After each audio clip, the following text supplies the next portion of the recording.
Shalom semuanya. Bertemu lagi di Victorious Devotion hari ini. Nah, Bapak Ibu Saudara yang dikasih Tuhan, mari kita sama-sama bersyukur kepada Tuhan, sama-sama kita merenungkan kebaikan Tuhan, merenungkan apa yang menjadi keinginan kehendak Tuhan dalam kehidupan kita melalui firman Tuhan. Mari kita bersatu dalam doa sebelum kita sama-sama belajar kebenaran firman Tuhan.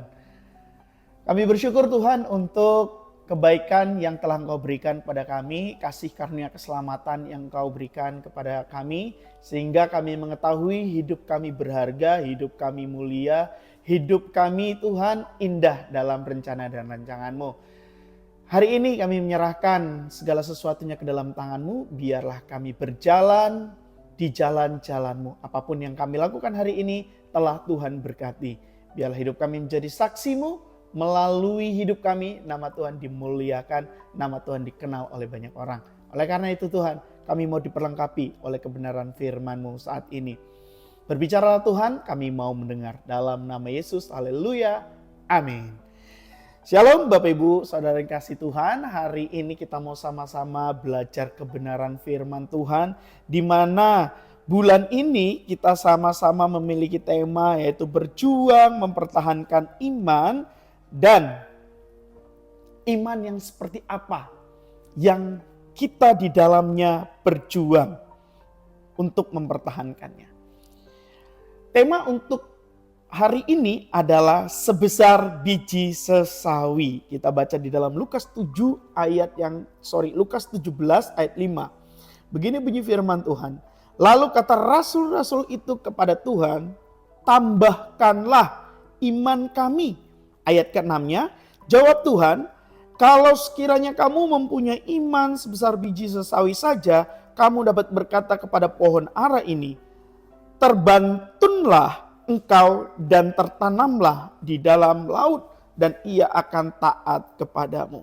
Nah, Bapak Ibu yang dikasih Tuhan, ayat 5 itu merupakan respon dari para murid terhadap perkataan Yesus kepada murid-muridnya yang ada di ayat-ayat sebelumnya. Itu responnya. Jadi mereka itu membutuhkan tambahan iman. Mereka membutuhkan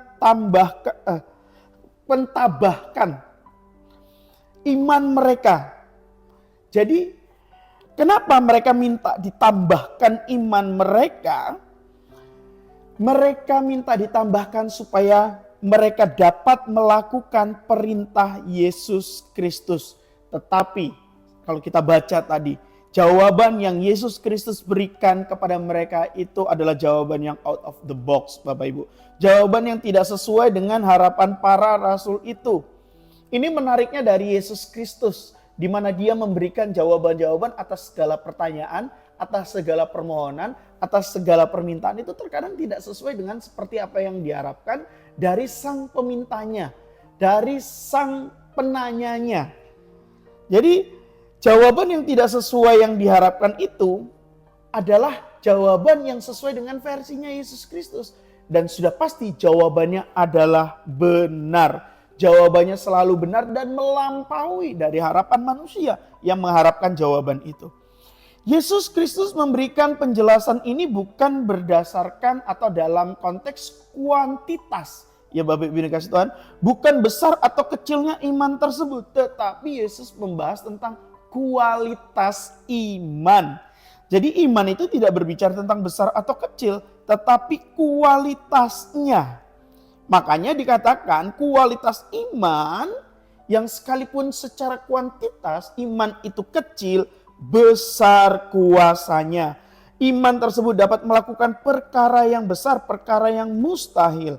Pertanyaan saya untuk kita adalah, kalau kita membaca ayat tersebut, ada memangnya selama kita jadi orang Kristen, murid-murid Yesus Kristus mengatakan pada pohon ara itu pindah ke laut? Jawabannya adalah tidak. Karena apa? Karena Yesus Kristus mau mengajarkan tentang esensi dan substansi dari iman. Bukan dari hal-hal yang kelihatan secara kasat mata. Kelihatan dengan mata yang telanjang. Bukan Bapak Ibu yang dikasih Tuhan. Para murid pada saat itu berpikir bahwa menurut mereka semakin besar imannya, maka mereka bisa melakukan hal-hal yang mustahil. hal-hal yang spektakuler, hal-hal yang luar biasa. Namun, Bapak Ibu yang dikasih Tuhan, pada saat kita membaca konteks secara keseluruhan, hal-hal yang spektakuler yang seperti apa yang para murid harapkan. Jadi para murid itu berpikir bahwa semakin besar iman mereka, maka mereka bisa melakukan hal-hal yang mustahil mereka lakukan, seperti halnya ayat-ayat yang sebelumnya, yaitu apa? Tentang mengampuni. Di mana 7 kali orang berbuat dosa, 7 kali orang berbuat kesalahan pada mereka dalam sehari, dan 7 kali juga mereka harus mengampuni. 7 kali juga mereka harus memberikan maaf. Wah, ini merupakan sesuatu yang berat, Bapak Ibu yang dikasih Tuhan. Berat tidak mengampuni orang. Berat bagi mereka dalam sehari, bagi orang yang membuat kesalahan 7 kali harus diampuni juga 7 kali. Ini berat, susah, sulit. Walaupun pada saat kita mengetahui bahwa saat kita punya iman yang kecil sebesar biji sesawi, tetapi iman kita itu adalah iman yang benar, hal seberat apapun, maka hal itu bisa dilakukan. Hal itu bisa dikerjakan. Seberat apapun. Ya, kalau kita membaca dalam Matius 7 ayat 20-21. Ia berkata kepada mereka, karena kamu kurang percaya, sebab itu aku berkata kepadamu, sesungguhnya sekiranya kamu mempunyai iman sebesar biji sesawi saja, kamu dapat berkata kepada gunung ini, pindah dari tempat ini ke sana. Maka gunung ini akan pindah. Dan takkan ada yang mustahil bagimu. Jadi iman yang benar mengalahkan segala kemustahilan. Iman yang benar dapat mengalahkan, dapat melakukan segala perkara yang menurut akal manusia tidak bisa dilakukan. Ini bukan tentang besar kecilnya iman, tetapi benar tidaknya iman. Iman yang benar adalah iman yang berpusat kepada Yesus Kristus. Iman yang benar adalah iman yang ditundukkan kepada kehendak dan kedaulatan Tuhan Yesus Kristus. Nah, Bapak Ibu ini kasih Tuhan, sekali lagi, ini bukan tentang besar atau kecilnya iman kita, tetapi benar atau tidaknya iman kita. Jadi berjuang mempertahankan iman harus dengan pengertian yang benar, bukan dengan pengertian besar atau kecilnya iman. Kalaupun besar imannya, salah pengertiannya, tidak benar imannya, tidak benar motivasinya, maka tidak akan benar, tidak akan besar kuasanya. Tidak akan bisa melakukan perkara-perkara yang ajaib. Kalau hanya percaya, iblis juga percaya.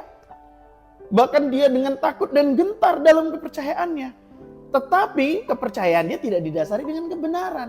Oleh karena itu, Bapak Ibu Saudara yang kasih Tuhan, untuk berjuang mempertahankan iman, biarlah kita didasari dengan iman yang benar.